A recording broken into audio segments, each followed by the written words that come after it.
What's going on, y'all? We are back. This is the Lightweight Pregamers, a fantasy football podcast for the Pregame HQ. I am your host, CJ Kraus. Today on the agenda, we're talking some of the news that went down. We got a signing, we got an extension, and we got to talk about the 17-game season that's coming up in the NFL this year. On top of that, we are going to be doing our top 12 Dynasty Superflex rookie rankings just to get an idea on where the players would be going with that one. But as always, I can never do this alone. So we got Matt Peak FF9. How we doing, buddy? Doing good, man. Just we're at a beautiful time of the year. We got March Madness going on, NBA, NHL, MLB. We got leading up to draft day. So having a beautiful time over here. Did you catch that game over the weekend? The Gonzaga versus Yes. Man. Yeah, the Gonzaga game. I was I was at a bar, just like not a bar, like a restaurant, eating dinner with my girlfriend, and it just happened to be on. It's the first bit of March Madness I watched. I hate to admit, but I saw the second half of that, and we were just like enthralled by that game. And that last minute like chuck of a three was insane. To bring him in the conversation, he's back to earth right now. We got Charles. How we doing, bud? Hey, I'm slumming it like you peons. You know, it's like I'm sitting in a hotel room just trying to make ends meet. I don't know how it's going to happen, but I'm going to go out on a limb and say April is probably by far the biggest sports month of the year. I mean, you got the Masters going on, you got NCAA March Madness ending, you got MLB, you got the draft, you got the NBA, NHL is still going on, and quite possibly my new favorite sport outside of football, obviously, is NASCAR. So you also got that going on. So, I mean, you got everyone's got to be happy if you're a sports fan during the month of April. So, yeah, there's something for everyone definitely during this month. That's the craziness about it. So that hotel, is it a 4-star, a 5-star, a 6-star? Like, what are we sitting right now here? Mr. Moneybags. Oh man, I wish it was a 5-star. You know, I'm slumming it. You know, just at the Hampton Inn, just hanging out. You know, you got to you got to get with the people sometimes. You're a man of the people. So we got to let you come down to earth. I thought you were going to tell us that you own the hotel. It's the Heady Motel, right? Oh. No, I wish, it's like once that everyone starts reading that article I pushed out about Devontae Smith over at the pregame, it's like, I might have to go into witness protection. That's why I'm slumming in at the Hampton. Yeah. We'll definitely get into that article today, especially with what we're talking about today. But let's jump right into the news right here. Nothing too crazy, but we did have a signing to the Pittsburgh Steelers. Kalen Ballage, Mr. Ballage himself, Mr. 5 touchdowns in college, did nothing in the NFL. What does this do for the backfield, and what does this do for the Steelers in the draft, Matt? Not a whole lot for me. I mean, to me, it's just running back depth. They've spent draft capital on running backs the last 4 years. They're likely going to do it again. I think, a lot of people are mocking them to have a running back early. You got Benny Snell and Anthony McFarland there. And I mean, look at last year, they were 31st in rushing play percentage. They only ran 34.5% of their plays were rushing. So I don't think they can repeat that with old Ben Roethlisberger at the helm. His arm's giving out, all that stuff. But I still don't think there's going to be a piece of the pie to go around. And so it doesn't do a whole lot for me. Yeah, I mean, Noodle Arm Ben doesn't help him out at all, but they actually have been a worse run scheme for the past few years now. It's been going steadily downhill with that offensive line. Yep. Not as strong as it used to be. So, like, we think of the Steelers, thinking like, oh, Le'Veon Bell, James Conner, stud running backs coming in, just plug and play whoever's back behind that line. But it might not be that anymore. I think Ballage is kind of like a depth signing. I thought they were going to be more active in the free agent market. They're just like going to, buy one to play because they're tired of drafting them. But I think I could see in the first or second round them definitely taking a running back. What do you think, down there, Charles? James Conner's still out there. I think he could resign, but that wouldn't wait. I got someone at the door real quick. Hey, it's death coming over for James Conner's career in Pittsburgh. To me, it's like this just ends it for James Conner. If anything, this now becomes an RBC completely. Ballage is going to come in and just take over. I think. I don't believe that this does anything for the draft for the Steelers. The Steelers are going to do what the Steelers always do. They just build winning football teams. No matter who they have in the backfield, who the heck they're throwing the ball to, as long as Big Ben's back there, it's like they're going to keep winning football games, and especially with that defense. I mean, Yeah, I don't think this does anything for the draft. I think it just simply ends James Conner's career as a viable running back outside of flex plays. That's all there is to it. So yeah, he'll be interesting to see where he finally lands there, what opportunities he has. But again, he's someone you probably should have sold earlier in your dynasty leagues or things like that. But Balaja had a good streak with the Chargers last year, but then he went right back to the bench. So it kind of says him as a player. So he's a streaky player, which is not bad to have. It's just almost of no value for us. I think it's great for the NFL team because they can kind of ride the hot hand more between him, Snell, and McFarland if they decide to go that route. So they have that flexibility there. But overall, it's not a huge thing for us. But I wanted to bring it up to see if there's some kind of like Balaj love going on in this room. But apparently there's not. He's kind of like a Chris Edmonds. Or no, Chase Edmonds. Yeah, sorry. Yeah. Anyways, no, he's kind of I mean, you don't need to remember his name. It's fine. He's exactly that's what Balaj is. I mean, he's a football player. He's going to come out. He's going to produce for the team. But fantasy wise, it's like, okay, whatever, dude. Cool. Good talk. Yeah. if he's the only guy there, he's a good start. If he's not, then it doesn't matter. Something that does matter is this contract extension that went down. $69.2 million contract extension for 4 years for Tyler Lockett to stay with Seattle. Do you think Russ stays now? Is that something we're going to be seeing? Charles, what's your opinion on all this with the Lockett's re-signing? I think this is kind of Seattle coming back to trying to win over the Russell Wilson camp. Say, hey, look, we actually care about Russ. We do want to have him to be able to throw the ball to someone besides DKM. They still haven't done anything for that offensive line support. But, time will. I wouldn't be surprised to see Seattle if they don't make a trade with Russell Wilson. If they don't trade him off, I can see them going after some offensive line in the draft this year. I think Tyler Lockett kind of cements himself as a top 15, easily top 15 dynasty wide receiver and redraft play. I mean, this guy's. So we'll see what happens with him. I kind of missed the end of that. What you said for redraft there, Charles? What'd you say? For redraft, I could see him easily. I mean, last year he was seventh best wide receiver in PPR. 7th or 8th, it's like him and DK were back to back. I mean, talk about the quietest top 10 season ever for a wide receiver. If it's like, hey, quick, name the 10 guys who finished in the top 10 for wide receiver, I definitely would have left Lockett's name off the list. Had I not been paying attention to it. I think it was quiet for a reason because those splits were disgusting. Like, he will disappear anytime throughout any games, but he's going to finish the end of the season. He's a player I hate to have on my team a lot of the time because I have to start him. Like, because if you don't and he goes to that 40 on your bench, you're so mad at yourself. But he's then like he goes to that. Cooper. Amari Cooper's a lot better. Okay, he has a bad rap, but like we're talking about Amari Cooper who was back in Las Vegas. But Amari Cooper, when Dak's in the field, is super consistent. So like I will argue that one to the end of time. But I'm also Amari Cooper truther. Yeah, well, see, that's my thing with Amari Cooper. Amari Cooper always has those. Like, you have to figure out which 4 games out of the year is he going to lay a goose egg. And I mean, you can say that about Mike Evans if we're going to go that route, but we don't want to get an argument. Mike Evans hits a goose egg at least twice a year. But you still always play. He had a goose egg last year. I know. I'm just. So I'm just throwing it out there. I just bring the facts. But Lockett, great connection with Russell Wilson. I think it's great for him. Dynasty, I completely disagree with your evaluation of him at being top 15. I would probably say more around that 20 to 25 range if I don't have my rankings in front of me, but like definitely outside my top 20. But that doesn't mean he's not invaluable and won't finish better than that. I just think a dynasty you have to consider a little bit different in that factor. Yeah. But I definitely could see a 15 to 20 ranking next season. But those splits, like his consistency was like 25th, but his finish was 7th. It's like ridiculous drop off there.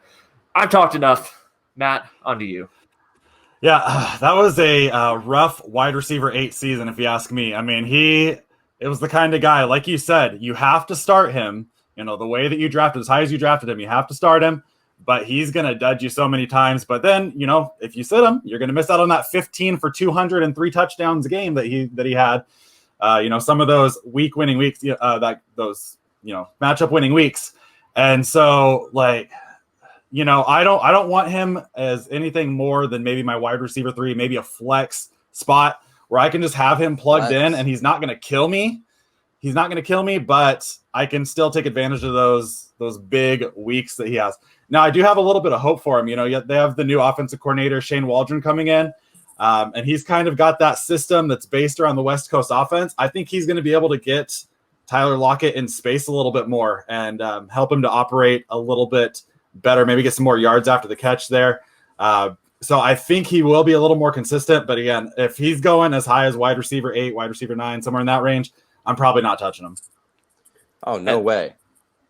Yeah, and I totally agree with that one. You're not adjusting for what could be, which is that 1 for 6 game that he could get, and no touchdown at all. But I think it's a great sign. I think it's good. I think it's to appease Russell Wilson. He's got great connection with him. I also think they do need to clear the offensive line. He's like, I want offensive linemen. Well, you got a running back and a wide receiver. How about that? But I think it's going with Justin Burrows, man. Burrows needs offensive line help as well. But that's they need to take Sewell to protect Burrow as much as he's like. Oh, Burrow wants Chase, but that's I think they should. There's like a meme going around on Twitter of like, if they draft Sewell and it's a pass to anybody, and then it's like if they draft Chase, it's a pass to the ground getting sacked. Exactly. We don't need. So I really hope they do the right thing there.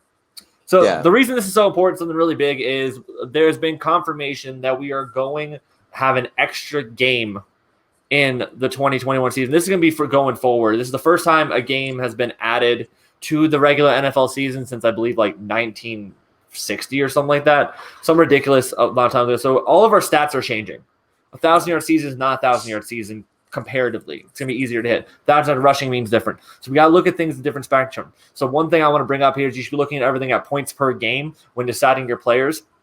And I really want to emphasize on running back handcuffs are more important because we are not getting an extra bye week.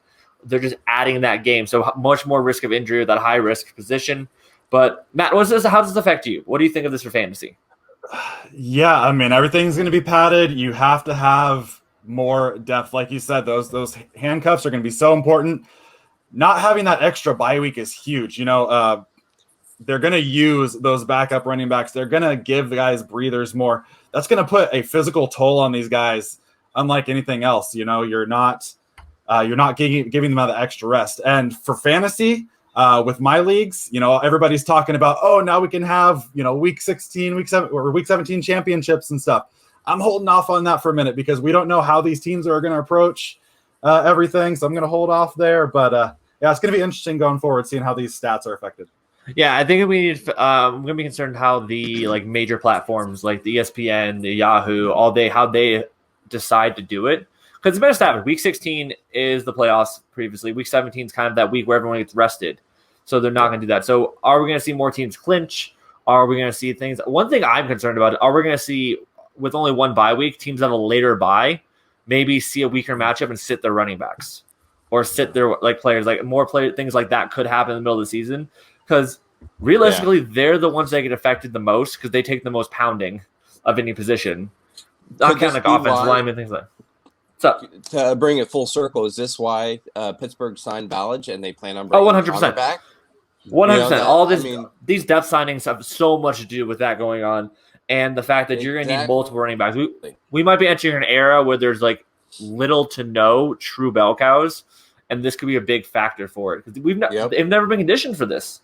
So Charles, are you doing anything different for your leagues? Are you adding more bench spots, adding more IR spots, extending out your championship, finishing it early, quote unquote? What did you think you're going to do at this point? And you can always change it. I'm just curious, where your head's at right now. It's like I'm, slumming it over here, doing this on my iPhone. That's a little plug for Apple. Come give me some sponsorship money. Give me my money, please. But anyways, no. My thing with championships and everything like that with my leagues, I am going to be letting this play out for a season and see how it goes.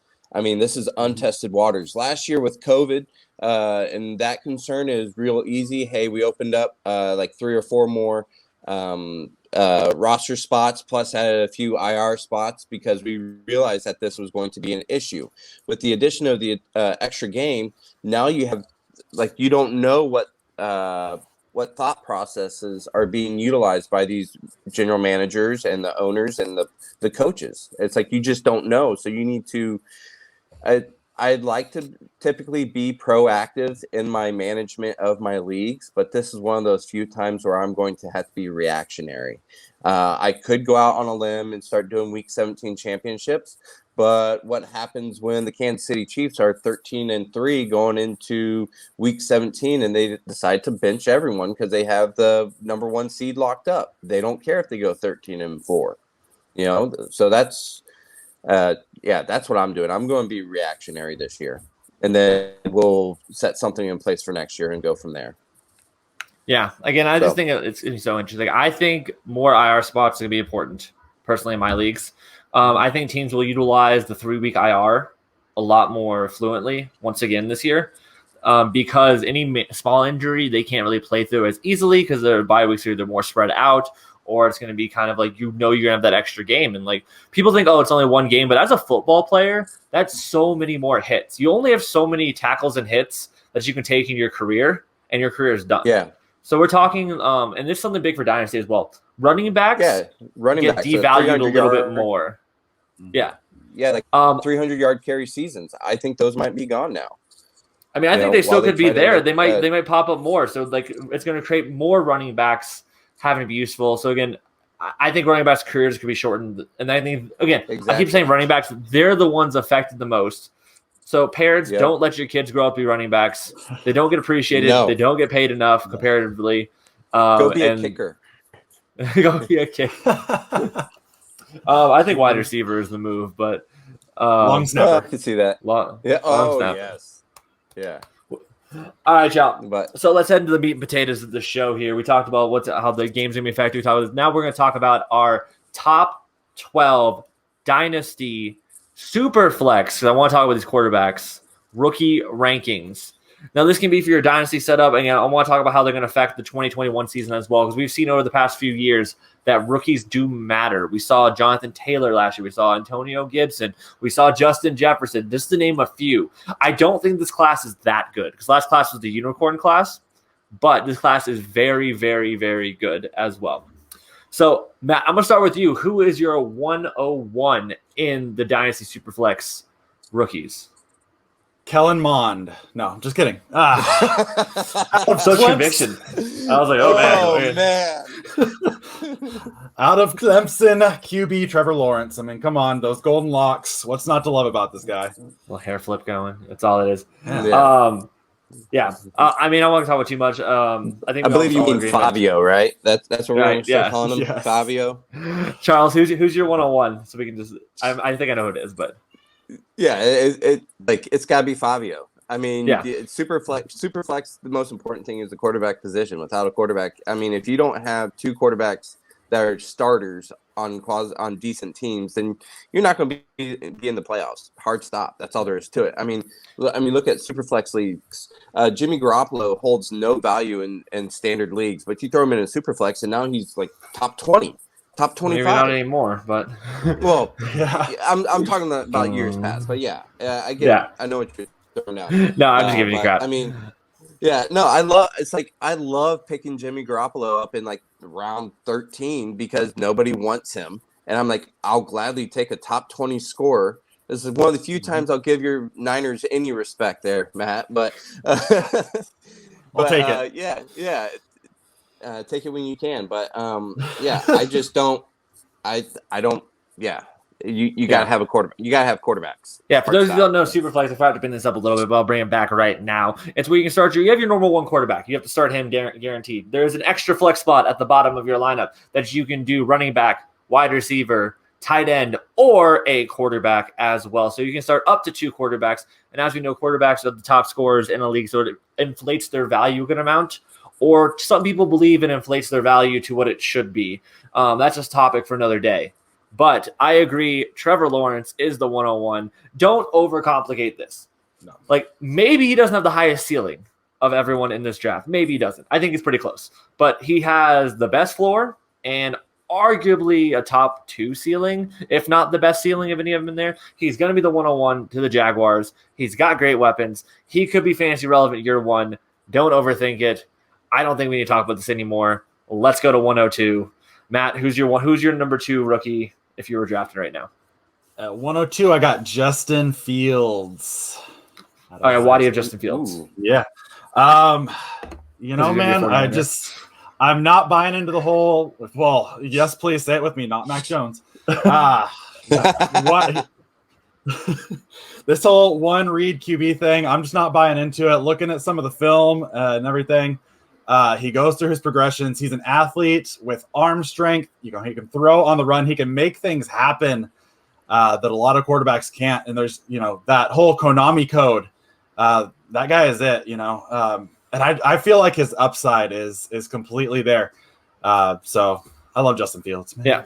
I think he's kind of locked into my number 2. So I'm going to talk before I let Charles talk real fast. I think he's my 102. I think he has the highest ceiling. I think running so important for a quarterback. 4.44, 4.40, like ridiculous for his size. 4.44. Wendy's. Yeah. Exactly. Not a sponsor. On, we gotta get the sponsorship money. Could be a sponsor. Go. Give me money. We get But no, definitely wherever he goes. The only way I think he drops out of this is potentially if he goes to Atlanta, to sit behind. But even as of today, they're talking about trade now that pick. But I think if he goes to where I would mock him would be the 49ers or even someone like Carolina. That would be a great spot. I think that would be a beautiful spot for him. So I think he is locked in right now. As of today, it can change, but he's my 102. Charles might have a different one. Where are you at, Charles? What's your 102? Dude, I don't have him as my 102. It's like I'm concerned about where he goes. His landing spot is the biggest issue for me. So with Trevor Lawrence, we know he's going to the Jaguars. We know he's going to be the starting quarterback from day one. You don't know where Justin Fields is going to go. You don't know if he's going to be the starter this year. I mean, he very well could go and sit behind a starting quarterback for half the year, the full year, who knows? So with that in mind, I got to go where the points are, and I got to go with my boy, Jamar Chase, who is the true top flight wide receiver. I mean, last year, whenever the SEC actually had a good year in passing defense efficiency, where they actually had 6 teams in the top 50, Jamar Chase just went out and set records. I mean, it's like, yeah, everyone wants to talk about Devonta Smith, but Devonta Smith didn't see a single top passing efficiency defense this year. So, I mean, Jamar Chase did it against quality competition. He set the world on fire. He's going to go to some team. He's probably going to go to Miami or who knows where. But no matter what, it's like Jamar Chase is my dude. I got to go out. I got to get him. He is a Justin. I mean, he was better than Justin Jefferson whenever they played last in 2019. Hard stop. The only reason why Jamar Chase didn't come out was because he couldn't. So that's what I'm going with. Jamar Chase, a great pick there too. I don't hate it. He is actually my 103. So I can't really bear the lead too much. I just think the quarterback is so important. Justin Fields has that ceiling. He showed it out. But just to talk about that, Jamar Chase he sat out the 2020 season due to COVID, fears, things like that. But he definitely, we showed at his pro day that he has not lost a step. He is the athlete we thought he was. My concern would be going to Miami because all they have are outside receivers. And I'm not sold on Tua, if I'm being honest, with like what he can involve. But Jamar Chase can play anywhere. So he might play the slot for a year, but for fantasy and for quick implications, the slot actually per target gets more point comparatively than any other receiver position on the field. So Jamar Chase, my 103. And to kind of segue that in there, Matt, who's your 103? Yep, my 103 is Jamar Chase as well. You guys covered it perfectly. I'm a physical receiver. What's not to love about this guy? Okay, so with that, Charles, who's your 103? We know so far we have those one. Go on. It's Justin Fields. Perfect. So we got the nice 1, 2, 3. Nice little flip flop. Exactly. We're not too. It's not heated yet. This is nice and not too bad yet. So for me and Matt, we have Lawrence, Fields, and Chase, and for Charles down there, he has Lawrence, Chase, Fields. Chase Field. Hey, what is that? That's the Mets, right? Yeah, no, that's in Arizona, isn't it? That's Arizona out there. Yeah, so I just thought it was a funny little combo there. You just fly too many places. You don't know. It could be Bali to you. Who knows? Oh no, that's City Field. There's City Field up in New York. Wrong bank. He has so many banks apparently, but bank on banks. 104, Matt. Who's your 104? My 104, getting back to the quarterbacks, I'm going to go with Zach Wilson. I mean, he can maneuver the pocket with ease. Solid runner, great decision making. His deep ball is exceptional. I can easily see him going 102 to the Jets. I think that's where he's going, and I think he's going to be around for a long time. Solid guy. Interesting pick there. Yeah, Zach Wilson definitely is like the odds-on favorite to go 102. He could follow your Niners, but like I'm not sure that's actually going to happen. I don't have them that high, and I'll talk about where I have them later on. I do like the pick. This class is so deep. So when I say I don't have him that high, does not mean I do not like him. I just want to bring that up. But who's your 104 there, Charles? Najee Harris. I got to run back a minute. I mean, because it's like you got to Superflex, yes, while you do need multiple quarterbacks, which is why I have two of them in the first three picks, you also have to be balanced. You need balance there. And Najee Harris, I mean, he displayed – it's like coming into a senior season, it's like there was question about his receiving capability, and he proved that very well his senior year. I think he had like something like 40-plus receptions out of the backfield. Obviously, this is going to be it's a bold take because running backs are always, where do they get drafted? Like that always impacts everything. But ideal world, Najee Harris is my 104. So that's. I mean, I don't think it's that bold. He's my 104 right now, so I don't think it's that bold. Yeah, of course. Hey, I love being proven right. Thanks. I love Najee Harris. I think he's one of the best running backs we've seen. He's a little bit older, so for Dynasty, it's something to consider. But we only care about the first contract. I think that's all that matters. What could drop him in my rankings? I think he's a first-round pick. That's why I have him here. I think there's enough teams that want a running back in the first round. He's going to be a first-round pick. And draft capital matters the most for running backs. And I think he will be the first running back off the board. He could end up going to Miami, the Jets, or the Steelers, realistically to me. And I think any of those spots are beautiful for what he could do with his skill set. And if he doesn't go in the first round, he will drop to around my 107, 108. But as of today, as of what I'm hearing, what I'm seeing, the tea leaves, he's my 104. But to clarify all this, you should not be doing your rookie drafts for your Dynasty League till after the NFL draft. That's why this could change. But just a caveat. Doing that. Yeah. Everyone's doing that and just makes me drives me nuts. Shudder. Hakeem Butler was a first-round pick a few years ago in rookie drafts, pre-NFL draft. Exactly. Good grief. Yeah. R.I.P. to Butler, man. Again, we'll talk about Zach Wilson a little bit later to me. We'll talk when we get to his name. But let's get to the 105. Matt, who you got at 105? 105, Kyle Pitts. Oh, man. Freak athlete. I mean, people want to say, there's this whole, waiting period, if you will, on tight ends breaking out. This dude is a wide receiver in a tight end's body. I mean, the route running, the elite speed, strong, great hands, physical, the best tight end prospect since Vernon Davis. Wink, wink. What's up, buddy? But yeah, I mean, Kyle Pitts, I'm taking him early. Like, I think he's going to be that much of a game changer. And if you got tight end premium, then, oh man, I wouldn't argue with you if you want to take him 103, 104 in a tight end premium. So I'm going there. Yeah, in tight end premium, I have him around where you have him right now, but I don't hate it. Again, we're in that same range. All these players could go wherever. And I just think we've heard this story before. He plays like a wide receiver. Evan Ingram, Noah Fant, TJ Hawkinson. Like, these guys are great, but they're not like better than the sum of their parts. They're not. I think he's better. I think Pitts is a better prospect than them. I agree. Yeah. But we've heard these things happen. And even a guy like Travis Kelce took years to come into the league and play that position. I think we keep saying this, he is team dependent. If he goes to a team like the Dolphins, I think that lowers his ceiling, mostly because he is a good blocker. You would think that's a great thing. You can get on the field more, but being a good blocker when the other tight end is Mike Gesicki, who can't block his way out of a paper bag.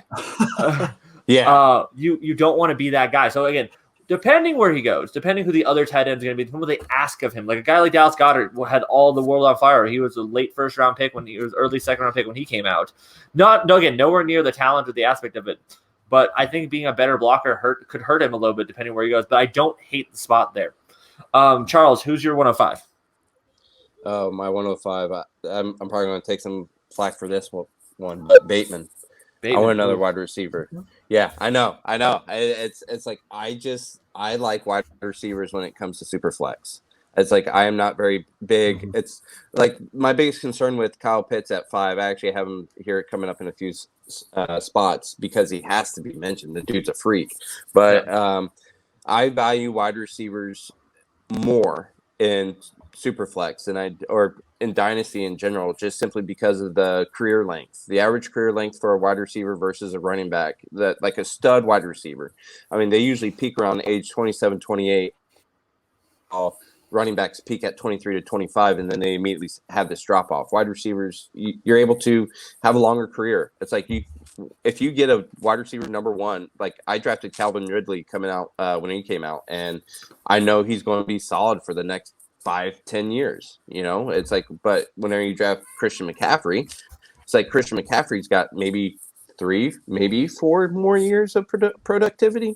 So it's like I'm wide receiver heavy. So that's why I'm going with Bateman in the and I think he could become that slot wide receiver wherever he ends up going. And like you mentioned before, he could dominate and get more points. Yeah, no, I love Bateman. What do you think about Bateman's? What do you think about Bateman's pro day height and weight? Because he weighed in and measured up a little bit lower than what he was listed at, and I thought that was kind of interesting. You worried about that at all? No, I'm not. I mean, look at everyone who is every single NFL, every single college player. It's like when they come out with their weights, and heights, you got to subtract 2 inches and subtract 15 pounds.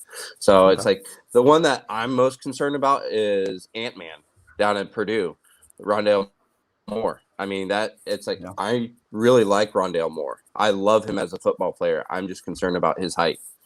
Whether or not he's going to be able to be productive. It's like, is he going to be a true wide receiver, or are they going to use him as that like slash position, running back one day and wide out the next? So, yeah. No, it's interesting. I like Bateman a lot. I don't have him this high, but he's definitely coming up real soon, both those positions, as we talked about. Bateman is probably my favorite player to own outside of Jamar Chase when it comes to wide receivers. I like his style of play. I like he's safe. Like his ceiling's Keenan Allen, his floor is Tyler Boyd. That's kind of where I see him slotting in there. So a player I love having, someone I know I can count on. I, in Superflex, value that quarterback position, so I'm going Trey Lance. I think that Lance, again, him, Fields, and Lawrence have the highest ceiling of any quarterback. Yeah, we can see inconsistent play from him. But again, as long as he doesn't go to Atlanta, he's going to be starting quarterback, and he's going to run, and he's going to score me points. And he's going to get at least 3-4 years of opportunity to keep getting points. And we've seen players that have this dual threat committee and they aren't good runners. Look at Tim Tebow. He was a very good fantasy quarterback, was a horrible, horrible real quarterback. And he got a few years ability to play. So until he got Peyton Manning. So Trey Lance is much, much, much better than that. But I like bringing up that comparison just because at his worst, he will be fantasy relevant. And at his best, he could be potentially a top 12 quarterback in the future, not next year, but like in general has that ceiling. So Trey Lance is my 105 there. So we got a few, we're starting to get kind of interesting. We all got a slightly this is getting interesting. You're not concerned about Trey Lance's lack of competition he's ever played against? I think draft capital makes up for that. I think we're overthinking it a lot of the time. He's going to see the field. He's going to run. We are playing fantasy football. Is he going to have a 20-year career? I don't know. We've seen players like that burn out. Usually a higher running quarterback will be done by 30. But you know what? That's still 7 years that I can see him play. Yeah, productivity. So, I mean, I'm not worrying about his 30-year-old season when he's in his early 20s. So as long as he doesn't go to like somewhere like Atlanta where he has to sit for a year or two, which he could. And if he does, again, that would plummet him down my rankings. But as of today, I'm drafting for ceiling, and that's who I have him at the highest ceiling there. 106. Matt, who you got? 106, I'm taking my wide receiver 2. I got Jalen Waddle coming off at 106. Speedster there. Yeah, speedster, yak machine, great field vision, got that breakaway speed. The route running is pretty crisp. He's versatile. He can play, all over the field. So I like these Alabama guys. I see a lot of my guys on this list are coming from the same couple schools, you know? Yeah, he's a great pick there. I mean, I like Waddle. It's kind of up and down with everyone sees him. He definitely is one of the biggest range of outcomes. Yeah. What's up? Before Waddle got injured this year, I mean, he was running a full yard per route more than Devonta Smith. I mean, Smith, yes. I have issues with Smith, but we can unpack those later on in my We'll be there session. soon enough, I promise. Yeah. We're getting down the rankings. We don't have anyone super high on him. I know. He hasn't been here yet. I know. And I love it. I just imagine Charles in the therapist chair just talking about Devonta Smith. He's so small. Why do people like him? He's so small. Charles, who's your 6? You guys ready to I think this is my 1.06 is a weird pick. It's not going to be a standard pick. Everyone's going to be kind of hold on to your hats, to quote Curious George. Thanks to my kids. Shout out to them for making me watch Curious George, Curious Halloween all the time. Hold on to your hats. Mac Jones. Mac Jones. I like Mac Jones. He has the intangibles. He will be a San Francisco 49er, Matt. I mean, if they let Shanahan pick him. If he's a 49er, if he's a 49er, I will take him in my top 4 because I want the 49ers quarterback in Superflex. Oh man, I still like put him in my top 4. I don't hate. I like Jones. Yeah, Jones has the intangibles. I mean, this is a 4-year guy, so he knows he is going to be a stash. He's going to be a stash play for me, and I like the option. I could see Mac Jones having a 20-year career. I mean, he's got the characteristics of, dare I say, Tom Brady, someone who is not very athletic, who makes the right throws, reads the right plays, makes the right calls. Sits back, throws. As long as he has a good pocket, he's going to be making throws and making completions. And I don't think you'll be upset with someone. I value longevity at the quarterback position over the 7-year spurt with Trey Lance. You know, I like Trey Lance. I want to like him, but I would much rather have if I'm drafting someone in the first round of my Superflex league for rookies, I'm going to be taking someone who I think has a longer career opportunity than someone who has a shorter career opportunity. So yeah, I mean, if you like your quarterbacks with low upside and probably less draft capital, that's what Kyle Shanahan loves. Oh man, shots fired. No, I love. I think Mac Jones is going to be a solid professional quarterback. I think he's going to end up being. I don't think he'll end up ever being like a QB1, maybe some fringe QB1 years, but I think he'll end up being in the 10 to 20 range. You know, everyone he's going to be like a Jay Cutler-esque style quarterback. You know, it's like someone who's going to go out there and win you football games. You might not like how he does it, but he's going to win football games, and he's going to provide you probably 200 yards, 2 touchdowns, and a pick. Every once in a while, he'll go for 300 plus and 4 touchdowns, and then every once in a while, he'll go for 150 and 3 picks. You know, so I like Mac Jones. I think he's going to be around for a long time, 15 years. Yeah, I mean, I agree. My dynasty might not be around that long, but at least Mac Jones would be, throwing 3 picks for that long. Throwing 4 touchdowns and 350. I'll believe it when I see it. I think he's good. He's in my top 12. I can't plan 20 years in advance. I don't know if he's going to tear his ACL and never come back in a week, or he's going to get 5 He's never going to be first year. He's never going to run, so you don't have to worry about that ACL tear. It's like they'll be more injuries happen in the pocket. More injuries happen in the pocket than running. You have less ability to brace. That is a complete fallacy that a running quarterback gets hurt more. It's just not true. I just like to perpetuate it to make me look good. And I will prove you wrong every time. But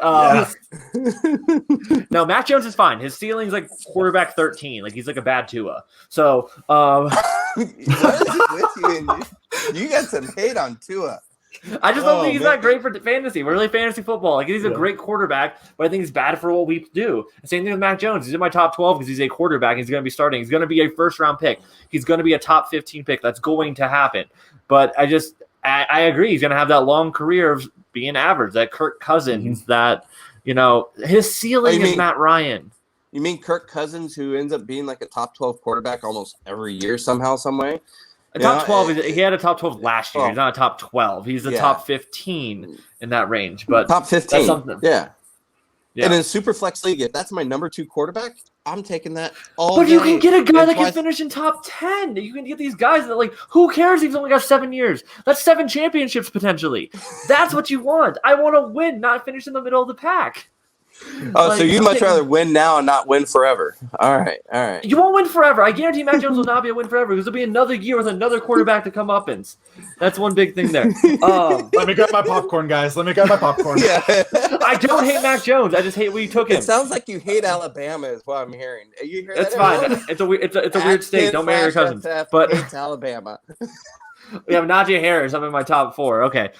So my top 6 is Trevor Lawrence, Justin Fields, Jamar Chase, Najee Harris, Trey Lance, and now I put Zach Wilson in there at number 6.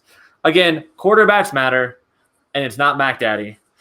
But that's why I have at number 6. Things talked about, he's going to have the draft capital. He's going to be a starter. Guaranteed, no matter what, he's going to start. Period. I know that. Safety net. Boom. Have it. So to kind of speed through this one, we'll go 7, 8, and 9. Matt, where you at? So 7, 8, 9. I got Trey Lance. And then I'm finally taking my first running backs. I got Najee Harris at 108 and Javonte Williams at 109. Kind of what Charles covered earlier. I like to hammer those wide receivers early in Dynasty. And so I'm going to kind of hold off on those running backs and piece it together as I can, which means I'm probably not going to have a whole lot of Najee Harris shares. Probably not at that rate. So, Charles, who's your 7, 8, 9? My 7, 8, 9 goes Wilson, Waddle, Lance. So Zach Wilson, like you said, it's all about the quarterbacks in Superflex. It's like, even though I don't like Trey Lance's background with his lack of competition, it's like the upside is there. You got to take it. Even if I'm only going to win 7 championships and not 20 when I select Mac Jones, it's I still got to go. It's Wilson, Waddle, Lance. It's like, I like Waddle. Waddle's the best wide receiver at Alabama. So hard stop. That's another bold statement here by Sir Charles. I am not a fan of Smith. Just not. I think it's interesting you don't have Kyle Pitts yet. Tight ends take a while. It's like I am concerned about where Kyle Pitts goes. Kyle Pitts is coming up on my list. I'm sure Kyle Pitts. He's going to be great, but it also goes back to the passing efficiency of the SEC this past year. Yeah, 0 teams in the top 50. I'm not saying the defense wasn't good. I'm just saying, because it wasn't good. But I'm just saying it's interesting you don't have them there, even there. But I'm gonna go into my 3 real quick because we don't have enough time to go into too depth of this. You can hit us up on Twitter if you want to see us argue a little bit more soon enough. You get it. Coming in at I'm sure of it. I have Kyle Pitts at my number 7. Right now, so I think that elite spot is tight end, but I don't want to have him that much earlier. I think that's where he's like slotted in for me. My number 8 is going to be Travis Etienne. I like him as that pass catcher. Again, I think he's got that first round caliber capital, and that's what's going to matter to me. If Javonte goes before Etienne, I'll move Javonte ahead of him. That's kind of where I have it. I think he's going to go higher in draft capital, so that means there's going to be more invested into him, and they're going to use him. I would love to see him go to the Jets because I think they got Tevin Coleman as a backup plan, but I think going with it, I think that Etienne fit that role very well. And that next I have Bateman. I think he is safe. I think he is great. I think he is going to be that guy. He could be the wide receiver 1 first season, but I think, again, Chase is the wide receiver 1 of the class, but I think he could be the most productive right away. So that's my 9. Those are my 3. Yeah. Nothing too crazy there, but let's go into the last 3 of this one. So 10, 11, 12. All right. 110, I got Rashad Bateman. Sorry. 111, I got Travis Etienne. And 112, I got Charles's favorite, Devonta Smith. I had to fit him in there. Jeez. This class is so stacked. It is crazy. He's so skinny. He could just slide right in because he's so skinny. He just slides right in. So, yeah. So you don't have Mac Jones in your 12, do you? I don't. He falls right in that 30. That means that San Francisco is going to draft him now, right? If that you don't like him, he's taking him right now. Yeah. Shanahan's salivating at mediocrity. Charles, who's your 10, 11, and 12? I got Pitts, Marshall, and then Ant-Man Moore. out Purdue. Wow, I like the upside. I like it. I know it's a hot take. Everyone's not really big on Rondale Moore being so short, but I mean, he's a football player. I mean, he went up against Sean Wade of Ohio State last year, and past couple years, and just destroyed him. I mean, Rondale Moore he's a football player, and I like football players. I'm gonna take him all day. And Kyle Pitts, obviously, you gotta take the tight end. You have to. I mean, this guy. Yes, it's like you talk about all these other upside of these previous tight ends like Hawkinson and Ingram and so on and so forth. But I'm going to do it. I'm going to take Pitts at my 1.109. No, 110, 1.10. Which means you probably will not be getting Pitts in any of your rookie drafts. Nope, but probably not. But that's okay. When you got Kelsey, it's like, do you really need a tight end? So yeah. So I got Kelsey in my. I mean, that's like not everyone's as smart as me and draft Kelsey back in like 2015. It's okay. I mean, I guess you caught it at the right time with that one. But I mean, everyone can. You get a victory laps on a lot of players. Yeah. But that makes sense how you've been drafting poorly and you're still doing well. You have guys like Kelsey, last I checked, it's like I think my win percentage up to 620 with 13 championships over the past 15 years. I'll take it. Sounds like you need a better league. But going into hey, where are you playing? Send me the invite. I'll be there. Let's now we have to do this dynasty league, and I need to show you how it's done. But let's talk about 10, 11, and 12. Really quick, Rivas. My 10 is Javonte How are Williams. You wrong? Let's Javonte Williams. I think again, draft capital could affect this so much where his landing spot is, but as of today, the running back is so slim this year. There's not a lot of guys you can grab, so I elevate them a little bit, even though the career length is short. Again, a lot of times, if you're the back end of your draft, that 10, 11, 12, you're already a championship contender. You want a guy that's going to walk in and score points. That's why I have him there at 10. Mac Daddy hitting my 11.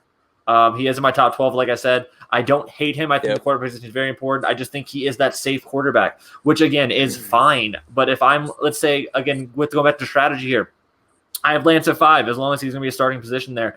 He's going to help a team elevate themselves into that playoff picture much more than Mac Jones will do. Now, if you draft him at the back of your draft board, a Mac Jones is a good pick because he's a good, solid, I can plug him. I know I'm getting points. He's probably my QB3 because I already won a championship. And that's where I think his career is going to be, is that back end, is that safe, okay, my guy got hurt, I'll use him. Oh, it's a bye week, I'll use him. But he's not going to make or break your team by taking him. And I have the Slim Reaper, Devonta Smith, in my 12. Again, he sneaks in there. This draft class is so stacked. I think because of his capital, because of what he's done, you have to respect what he did last year. He was the first wide receiver to win the Heisman. I understand the weakness in the game. I understand the size differential. He could, but like watching his route running, it's great. I think he is number 12. A lot of people have him higher, but we don't. But I think he has to have the respect of that top 12 position. Again, he's one of those guys who's going to get that first round capital. And if I'm in the back end of my draft, I want someone who's going to hit the field right away. I don't know what's going to happen with some of these other players. So that's why he's my 12. So, before I let you talk for 10 years about Devonta Smith, anything you got to say about our top 12s there, Matt? No, I mean, definitely got interesting there for got a little heated. I was surprised there. But, I mean, we've covered, draft capital and landing spots are going to make such a difference for a lot of these guys. You have your few at the top that are kind of set in stone, but I'm looking forward to this draft to see where these guys land and see what the ceiling could look like for these guys. Yeah, do you have any honorable mentions you wish could make it, but like just fell out of that top 12 for you? Yeah, so I got to give my respect to Mac Jones. I don't totally hate him. I would take him at the beginning of the second round, no problem. And then Rondale Moore, which we covered a little bit, just crazy athletic, big play, threat every down. I mean, he's amazing. Yeah. So one thing we're the only one to bring up Wallace is going to be Charles down there. So I'm going to talk about him really quick, and then I'll let him talk about Devonta Smith for a minute and plug his article. Oh no, that's all right. Yeah. Oh wait, it's my turn. Okay. 1, 2, 3. Here we go. My biggest thing. My honorable mention right now is Gainwell. I really like him. He was very productive as the running back there at Memphis. I don't bring up Devonta Smith because of my article. It's like I'll give you just a little taste right now. out of the past 3 seasons, not a single wide receiver has with a BMI under 23.75 has been a top 20 wide receiver in the league. In addition, not a single wide receiver has gained more than 10 pounds and been successful in this league in the past 3 years. Oh, and the only wide receiver who's actually done anything with their weight and actually become successful was what's his name? Oh, Boyd in Cincinnati, who lost 10 pounds and now became successful. So unless Smith magically, I don't know what he needs to do, but Smith just doesn't do it for me. Go check it out on the pregame. You'll see why I say what I say. No, I mean, I don't think it's a bad article. I don't think it's a bad read. I don't think it's a bad any take or anything like that. I just think that if the NFL sees something this good in a player, I have to respect that, at least get him inside my top 12. That's kind of where I have it there. And because the way I look at it, they're going to do everything like they did with Hollywood Brown. Yes, Hollywood Brown's not working out, but they're going to give him every opportunity to work, especially if it's drafted in that top 10. We've seen so many busts over the years, but would you really want to take that risk at the 112, kicking yourself? That's kind of the way I view it with that. Well, yeah, it's if I'm at the 112, obviously I won the championship this past year, so it's like I'm going to be looking for the player that has the most potential to me, and to me that's Rondale Moore. I mean, Yep. I think he's going to come out and he's going to be a freak, and you're going to love it. Yeah, I like so Rondale Moore's one of the guys my honorable mentions. I think he's definitely someone that could be a draft riser. He's landing spot dependent though. He's a slot. Doesn't mean it's anything bad. Yeah. I love my slots. Like half my team is just like the Cooper Cups of the world, and like I just build my Tyler Boyds, and I build my team like Juju Smith-Schusters, like these safe guys that get the points, and I go for my ceiling You're a elsewhere. slot boy. Dude, I am. It's they're cheaper and they score more points. I don't know what you're talking about. I like winning. This is a game of fantasy football. It's not a game of like football player. Like I don't need a football player. I need a guy that's going to score points. But yeah, definitely. I love that you mentioned Gainwell. I think he's definitely one of the running backs that could see an uptick. I think he is Nyheim Hines plus. Is what I view him in the NFL. Again, landing spot with the running backs will be so important. But I think he's this running back class is so shallow though when it comes to actual game breaking potential. So it elevates these potentially not as good running backs into that top 12 for me. Yeah, I know. Yeah, I'm not a fan of ETN. It's like I just don't think a lot of it is also just school bias. I'm not a huge fan of the Clemson running backs. I mean, show me a single Clemson running back that's been successful in the NFL. You know, this Clemson is all about wide receivers and quarterbacks. They're not about running backs. That's not what they do. So that's just my own personal opinion. Yeah, again, I just think that especially running backs, landing spot matters more than potential some of the time. But especially if you're trying to build a team, you need those running backs and you need that position. So that's where I'm looking. I do love wide receivers, building my team around them, but I think this draft class is so deep that you can get some of them in the second round. So it elevates. As we talked about, we're talking about these guys. We didn't even get to mention some of these great running backs. So definitely check out your boards definitely consider. But we're getting to the end of the show, so it's time to plug your stuff. Matt, what you got going on, and where can we find you? All right, you guys can find me at Peak. I can't point. Peak FF9 on Twitter. Life's been busy. I just got done moving and all that stuff, so I haven't really been able to dive into the writing recently, but I'm just out there, building relationships and connecting with people on Twitter. So hit me up there, and you can always find me plugging the Pregame HQ stuff day in and day out. So look out for these guys because they're pumping stuff out. Love it. Yeah, we definitely are. But I'm going to let Charles talk before I start talking. So what you got going on, Charles? Obviously, like I mentioned before, I got my Devonta Smith hate article out there. I'm burning bridges left and right with this thing, but that's okay. Hey, you win some, you lose some. But anyways, you can find me at the Heady Football right here, at Heady_football. I'm working on so obviously I have that Smith article, but I'm about to pump out my new redraft. I'm doing redraft rankings. I'll do like the top 15 redraft rankings per position, especially with free agency now pretty much coming to a close. So look for that within the next couple days over at the pregame. But we're going to pump some stuff out at the pregame, and it's going to get hot and heavy in here. As this podcast did. So Oh, right. hot and heavy. Yeah, you gotta get that going sometimes, but get the fire burning in. It's what we are. We're all passionate people about that. You can find me exactly at KidFlash FF. See, that's how you point. You gotta have that down there, Matt. There you go. Yeah. You got it, buddy. there it is. Find me there on Twitter. I'm talking mostly Dynasty a lot of time. You can also find me at the Dynasty Duo FF. That is my Dynasty Fantasy Football podcast going on. As always, you can find me every single week here at the Pregame HQ. And you can always find me on Twitter, hating on Mac Jones. So for Matt, for Charles, I'll catch you later. Have a great rest of your week. Talk to you soon. Not Mac Jones.